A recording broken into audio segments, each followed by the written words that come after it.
சுடும் நிலவு சுடாத சூரியன் 21 சோ நாம சத்தியமங்கலத்துக்கு போறோமா எனக் கேட்ட அகிலனிடம் போறோம் இல்லை போறேன் என்றான் மித்ரன். நாங்க அம்மனுக்கு நேர்த்திக் கடன் செலுத்த போறோம். நீயும் அங்கே வந்தா அவன் சந்தேகப்படுவான் என்றான் மித்ரன். யாரு என் மச்சானா எனக் கேட்ட அகிலனே. அடிக்க பக்கத்தில் ஏதாவது இருக்கிறதா என பார்த்தான்.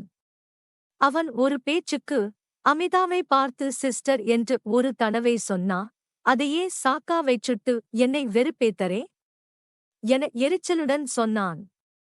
உனக்குத் தெரிஞ்சது அவ்வளவுதான்.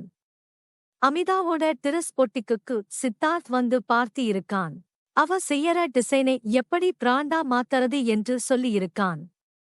அது மட்டுமில்ல, அவங்க அத்தை அமெரிக்காவில் நடத்தற டிரஸ் லைனில் இவ டிசைனையும் சேர்க்க அவன் அத்தையிடம் அமிதாவோட பேசியிருக்கான் என சொன்னவனை நம்ப முடியாமல் பார்த்தான் மித்ரன். அவன் செய்யறது உனக்கே ஓவரா தெரியலே. இதுவும் ஒரு வகையில் லஞ்சம் கொடுக்கிற மாதிரிதான் எனச் சொன்னவனை முறைத்தான் அகிலன். தான் பேசியது சற்றே எல்லை மீறிவிட்டதை உணர்ந்த மித்ரன், அகில், வெளியே இருந்து பார்க்கிறவங்களுக்கு அப்படி தெரியும் என்று சொன்னேன் என சமாளிக்க முயன்றான். அது பார்க்கிறவங்களோட பிரச்சனை. எனக்கு அதில் எந்த பிரச்சனையுமில்லை என நொடியில் தன்னை சமன் செய்து சிரித்த அகிலன், மித்ரன், அவன் தெரிஞ்சு செய்றானோ தெரியாம செய்றானோ அவன் நம்மகிட்ட நெருங்கி வந்தாலும் நாம அவங்கிட்ட நெருங்கி போனாலும் அவனுக்குத்தான் பிரச்சனை. இத்தனை செஞ்ச அவனுக்கு அதுவும் நல்லா தெரியும் என்றான். அப்பறம் சொல்ல மறந்துட்டேன். அவன் என்னையும் அமிதாவையும் சத்தியமங்கலத்துக்கு கூப்பிட்டிருக்கான் என சொன்னான் அகிலன். உங்களை எதுக்கு கூப்பிட்டிருக்கான் என ஆச்சரியமாக கேட்டான் மித்ரன். அவன் அங்கே ஒரு வாரம் இருக்க போறான் போலிருக்கு. நாதனும் தாத்தாவும் அவங்கூட இருக்க போறாங்களாம். அங்கே இருக்கிற வனவிலங்கு சரணாலயம், ஃபாரஸ்ட் ரிசர்வ் சுத்தி பார்க்கலாம் என்று பிளான் பண்ணியிருக்கான். தனியா சுத்த போரடிக்கும் என்று என்னையும் அமிதாவையும் கூப்பிட்டான் என்றான் அகிலன். உனக்கே தெரியும், அமிதாவும் சென்னை பொண்ணு. அவ சென்னையை விட்டு வெளியே போனதில்லை. கடத்தலுக்குப் பிறகு ஒருவித மன இறுக்கத்திலும் சொல்லத் தெரியாத குழப்பத்திலும் இருந்தவள் தன் தயக்கத்தை மீறி இயல்பாக அகிலனுடனும் மித்ரனிடமும் பேசத் தொடங்கினாள். வழியில் மதிய உணவுக்காக கிருஷ்ணகிரியில் நிறுத்தியதைத் தவிர வேறு எங்கும் நில்லாமல் வந்திருந்தனர். ஒரு பெரிய வீட்டு வாசலில் வந்திறங்கியவுடன் நாதன் அங்கில் வெளியே வந்து வரவேற்றார். தரை தளமும் மாடியில் ஒரு தளமும் இருந்த அந்த வீடு பரந்து விரிந்திருந்தது. வீட்டை சுற்றிலும் பெரிய மரங்களும் வீட்டு வாசலின் முன் பூசெடிகளும் நிறைந்திருந்தது. வீட்டின் எதிரே தெரிந்த கருமையான மலைத்தொடர் பார்ப்பதற்கு விடுமுறை வாசஸ்தலம் போல இருந்தது. மித்ரனுக்கு சின்ன வயதில் அந்த வீட்டுக்கு வந்தது ஞாபகம் இருக்க, சம்யுக்தாவிற்குத் தான் எதுவுமே ஞாபகமே இல்லை. நாதன் இவர்களுக்கு கீழ் தளத்தில் 2 அறைகள் ஒதுக்கிக் கொடுத்தார். அகிலனுக்கு மேலே இருந்த தளத்தில் அவனது அறை இருப்பதாக சொன்னார். சம்யுக்தாவும் வினோதினியும் ஒரு அறையில் இருக்க, வசந்தனும் மித்ரனும் மறு அறையில் இருந்தனர். ஃப்ரெஷ் ஆகி வசதியான காட்டன் சல்வாருக்கு மாறியவள் தன் அறையிலிருந்து வெளியே வந்தாள். மாலை நேர தேநீரும் தட்டையும் சாப்பிட்டுவிட்டு வசந்தனின் ஒன்றுவிட்ட பெரியப்பா வீட்டிற்கு சென்றனர். அங்கே அவரை பார்த்து நலம் விசாரித்து பேசிக் கொண்டிருந்துவிட்டு இரவு 8 மணிக்கு வீடு திரும்பினர். இரவு உணவு சாப்பிட அவளுக்கு பசியில்லை என்றாலும் வினோதினியின் வற்புறுத்தலால் சாப்பிட சென்றாள். பயண களைப்பினால் உடல் சோர்ந்து தூக்கம் கண்ணை சுழற்றிக் கொண்டு வந்தது. பெரிய சாப்பாட்டு மேஜையில் மித்ரன் அமர்ந்திருக்க அவரது அருகே சென்றமர்ந்தாள். வினோதினியும் வசந்தனும் ஹாலில் அமர்ந்து பேசிக் கொண்டிருந்தனர். எனக்கு நல்லா தூக்கம் வருதுண்ணா, நாம சாப்பிடலாமா எனக் கேட்டாள் சம்யுக்தா.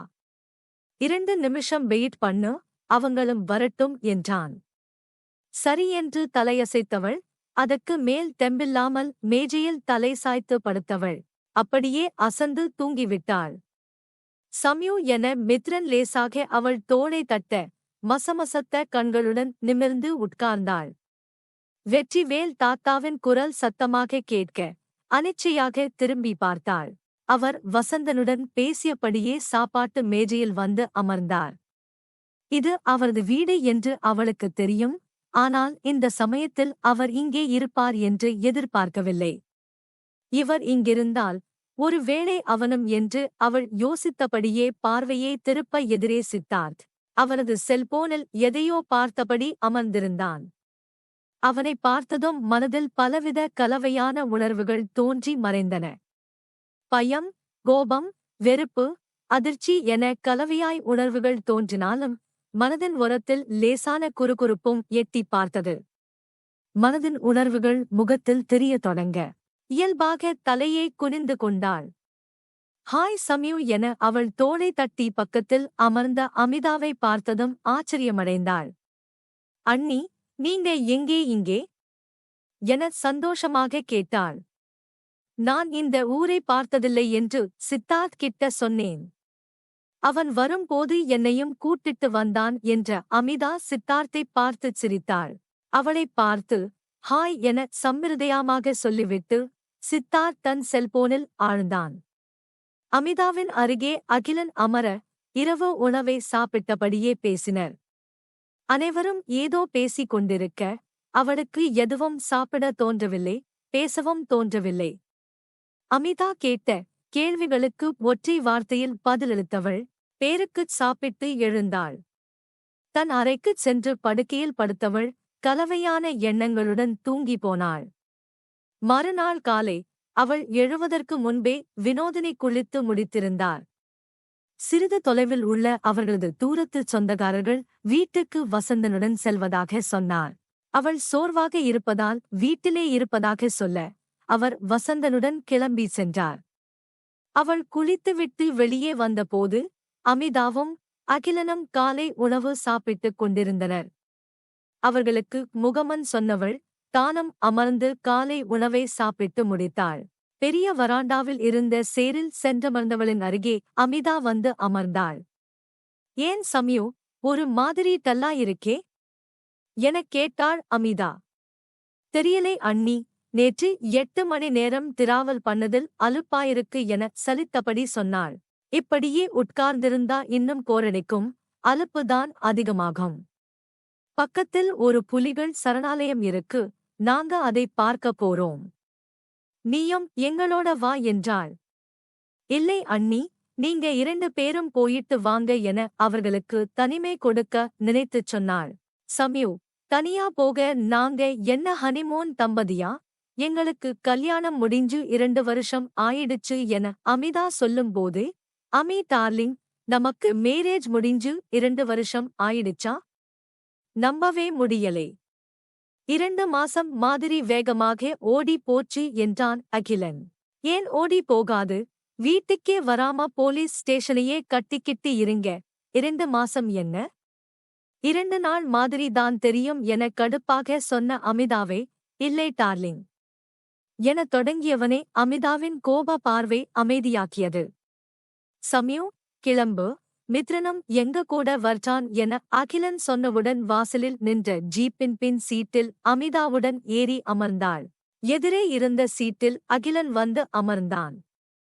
மித்ரன் சற்று தாமதமாக வந்து அகிலன் பக்கத்தில் அமர்ந்தான். வண்டியை ஸ்டார்ட் செய்தவுடன் டிரைவரின் பக்கத்தில் தன் பெரிய காமிராவுடன் அமர்ந்தான் சித்தார்த்.